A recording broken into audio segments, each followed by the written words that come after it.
दोस्तों, आज बताई जाने वाली मेडिसिन कैटरेक्ट यानी मोतियाबिंद और पैरालिसिस यानी पक्षाघात रोगियों के लिए अमृत समान है। इस मेडिसिन का नाम है कॉस्टिकम। नमस्कार दोस्तों, मैं डॉक्टर विकास स्वागत करता हूं मेरे channel homeopathy the natures gift पर। आप वीडियो को लाइक और शेयर करें। अगर चैनल पर पहली बार आए हैं तो चैनल को सब्सक्राइब भी कर लें। बेल आइकन को प्रेस करके ऑल को सिलेक्ट कर लें, जिससे लेटेस्ट वीडियो का नोटिफिकेशन आपको सबसे पहले मिल सके। तो चलिए वीडियो का शुभारंभ करते हैं।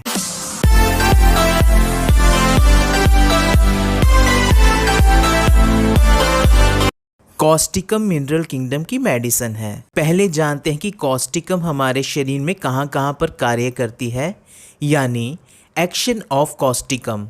कॉस्टिकम मुख्यतः हमारे शरीर के दाहिने भाग पर ज़्यादा कार्य करती है, इसलिए दाहिने ओर के पैरालिसिस, चाहे वह चेहरे का पक्षाघात हो या फिर पाँव का, उसमें कॉस्टिकम बहुत ही बढ़िया परिणाम देती है। अब जानते हैं कॉस्टिकम और उसकी रोगी की मानसिकता के बारे में। कॉस्टिकम एक डीप एक्टिंग एंटीसोरिक मेडिसिन है, यानी धीरक क्रिया करने वाली एंटीसोरिक मेडिसिन है। कॉस्टिकम अक्सर पुराने रोगों में ही उपयोग की जाती है। कॉस्टिकम रोगी हर वक्त दुखी, उदास और निराश रहता है। वह ज़रा सी बात पर छोटे बच्चों की तरह चिल्लाकर रोने लगता है। रोगी में साहस की कमी रहती है। रोगी देर से चलना सीखता है। व्यक्ति में कोई पुराने शौक की वजह से रोग पैदा हो जाता है। रोगी में खून की कमी और बेहद कमज़ोरी रहती है, यहाँ तक कि वह कमज़ोरी के चलते बेहोश हो जाता है और कांपने लगता है। कॉस्टिकम रोगी में मूत्र यंत्र या श्वास यंत्र का कोई ना कोई रोग लगा ही रहता है। रोगी को खड़े होकर पखाना होता है। कॉस्टिकम रोगी को खांसी होने पर थोड़ा सा ठंडा पानी पीने पर राहत मिलती है। अब जानते हैं कि कॉस्टिकम किन किन रोगों के होने पर उपयोग में लाई जाने वाली मेडिसिन है। आँखों के रोग। कॉस्टिकम रोगी की आँखों के आगे कोहरा बादल से छाए हुए दिखाई देते हैं, जिससे रोगी को धुंधला दिखाई देता है। कैटरेक्ट यानी मोतियाबिंद की शुरुआत में फर्स्ट स्टेज में कॉस्टिकम को उपयोग करने से रोगी को लाभ मिलता है। इसके अलावा कॉस्टिकम रोगी आँखों को बंद किए रखता है, पलकों को रगड़ता है, जिससे पलकों पर से थोड़ा भार कम होता है। रोगी की पलकें लटक जाती हैं। इस लक्षण के चलते कॉस्टिकम पलकों के पक्षाघात यानी आईलिड्स पैरालिसिस, जिसे मेडिकल टर्म में टोसिस कहते हैं, में कॉस्टिकम बहुत ही बढ़िया मेडिसिन रहती है। इसका उपयोग ज़रूर करना चाहिए। कान के रोग। कॉस्टिकम रोगी को अच्छी तरह से सुनाई नहीं देता है। कानों में बनबनाहट, तरह तरह की आवाज़ें सुनाई देती है, यहाँ तक कि रोगी के द्वारा कही हुई बात और चलने पर कदमों की आवाज़ रोगी के अपने ही कानों में गूंजती रहती है। इन रोग लक्षणों के चलते कॉस्टिकम टाइनेटिस रोग में लाभदायक मेडिसिन रहती है। इसके अलावा रोगी को कॉस्टिकम के उपयोग करने से कान दर्द में भी राहत मिलती है। चेहरे का पक्षाघात। कॉस्टिकम रोगी को चेहरे के दाईं ओर पक्षाघात हो जाता है, जिस वजह से आंखों की पलकें लटक जाती हैं, जिसे टोसिस कहते हैं। इसके बारे में मैं पहले ही बता चुका हूँ। रोगी सही से बोल नहीं सकता है। रोगी की ज़ुबान लड़खड़ाती है। जीभ बीचों बीच लाल और किनारों पर से सफ़ेद रहती है। वात की वजह से पक्षाघात होने पर रोगी का जबड़ा कड़ा हो जाता है, जिसे खोलना मुश्किल हो जाता है। इन रोग लक्षणों के चलते कॉस्टिकम दाईं तरफ के चेहरे, होंठ, जीभ एवं आँख के पक्षाघात में बहुत ही बढ़िया मेडिसिन रहती है। इसका उपयोग ज़रूर करना चाहिए। खुश्क ठंडी हवा लगने की वजह से पक्षाघात होने पर भी कॉस्टिकम लाभदायक मेडिसिन रहती है। दांतों के रोग। कॉस्टिकम रोगी के मसूड़े फूल जाते हैं और उनमें से खून का स्राव होने लगता है। दांत हिलने लगता है। इसके साथ ही निरोगी दांत में भी दर्द होने लगती है। ऐसे में कॉस्टिकम को उपयोग करने से रोगी को राहत मिलती है। स्वर यंत्र एवं अन्ननलिका पक्षाघात। कॉस्टिकम रोगी को गले में तनाव, दर्द एवं जलन होती है। कुछ भी निगलने पर कष्ट होता है। रोगी की आवाज़ में एक तरह की कर्कशता बनी रहती है। रोगी का स्वर भंग हो जाता है। लगातार बोलते रहने से आवाज़ लौट आती है। इस तरह के स्वर भंग जो वोकल कॉर्ड्स यानी स्वर यंत्र एवं अन्ननलिका पक्षाघात होता है, उसमें कॉस्टिकम बहुत ही बढ़िया मेडिसिन रहती है। इसका उपयोग ज़रूर करना चाहिए। इस तरह का स्वरभंग अक्सर वक्ताओं एवं वकीलों में देखने को मिलता है। कब्ज़ की समस्या होना।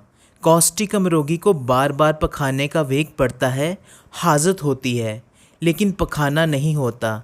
रोगी को मल त्यागने के लिए कांखना पड़ता है, जोर देना पड़ता है, जिससे आँख मूल लाल पड़ जाते हैं लेकिन फिर भी पखाना नहीं हो पाता।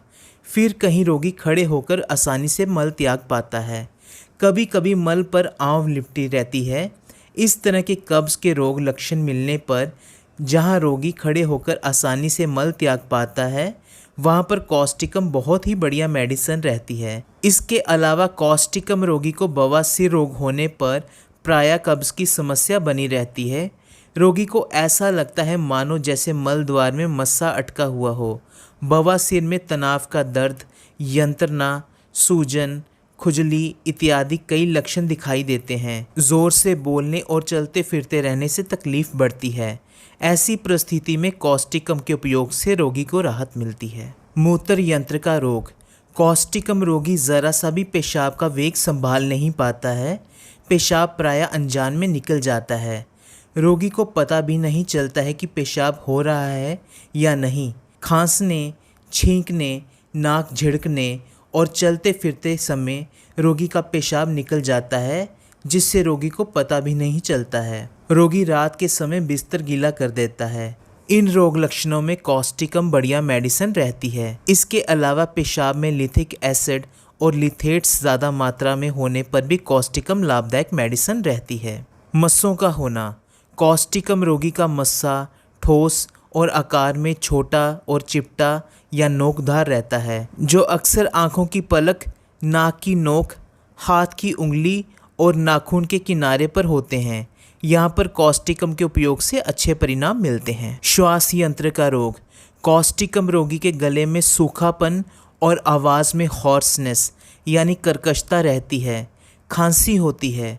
खांसी होने के साथ सीने में चुभती हुई दर्द होती है।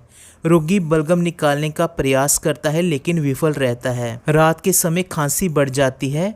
खांसने पर थोड़ी सी बलगम निकलती है। थोड़ा सा ठंडा पानी पीने पर खांसी कम हो जाती है। इस तरह के रोग लक्षणों में कॉस्टिकम उपयोग करने से अच्छे परिणाम मिलते हैं। चर्म रोग। कॉस्टिकम रोगी को किसी भी पुराने जले हुए घाव में दोबारा से दर्द तकलीफ होने पर कॉस्टिकम को उपयोग में लाना चाहिए, जिससे रोगी को राहत मिलती है। वात रोग। कॉस्टिकम रोगी में वात वाले स्थान में कड़ापन एवं सुन्नपन रहता है। ऐसा लगता है मानो जैसे वात वाली जगह में सब मांसपेशियां एक साथ बंधी हुई हों। गर्दन, कमर, हाथ एवं पैरों में कड़ा और सुन्न भाव अधिक दिखाई देता है। इसके अलावा घुटने, उरू और पैरों में खिंचाव एवं नोच फेंकने की तरह दर्द होती है। रोगी में छटपटी सिर्फ रात के समय बढ़ती है और हाथ पैर टेढ़े मेढ़े होकर कड़े और मानो छोटे हो जाते हैं। रोगी में हाथ पांव में भारीपन, अस्थिरता बनी रहती है। तनाव एवं खिंचाव रहता है, जिससे रोगी हाथ पैर फैला नहीं सकता है। इन रोग लक्षणों के चलते कॉस्टिकम बहुत ही बढ़िया मेडिसिन रहती है। इसका उपयोग ज़रूर करना चाहिए। दोस्तों, अब आखिर में जानते हैं कि बताए हुए रोग लक्षणों के मिलने पर कॉस्टिकम को किस तरह से उपयोग में लाना चाहिए। दोस्तों, बताए हुए रोगों में कॉस्टिकम को 30 पोटेंसी में उपयोग में लाना चाहिए। 2 ड्रॉप को दिन में 3 बार सीधे जीभ पर डाल लें या फिर 1 चम्मच पानी में डालकर पी लें, या फिर 30 से 40 साइज़ की ग्लोब्यूल्स में डालकर 3 से 4 ग्लोब्यूल्स को मुंह में रख के चूस लें। और वहीं स्वर भंग होने पर, गले में दर्द होने पर और मस्से होने पर कॉस्टिकम को 200 पोटेंसी में उपयोग करें। 2 ड्रॉप्स को सीधे जीभ पर डाल लें या फिर 1 चम्मच पानी में डालकर पी लें, या फिर 30 से 40 साइज़ की ग्लोब्यूल्स में डालकर 3 से 4 ग्लोब्यूल्स को मुंह में रखकर चूस लें। ऐसा आप दिन में 2 बार दोहराएं। आशा करता हूं दोस्तों आपको ये वीडियो पसंद आई होगी। वीडियो को लाइक शेयर करें, चैनल को सब्सक्राइब करें।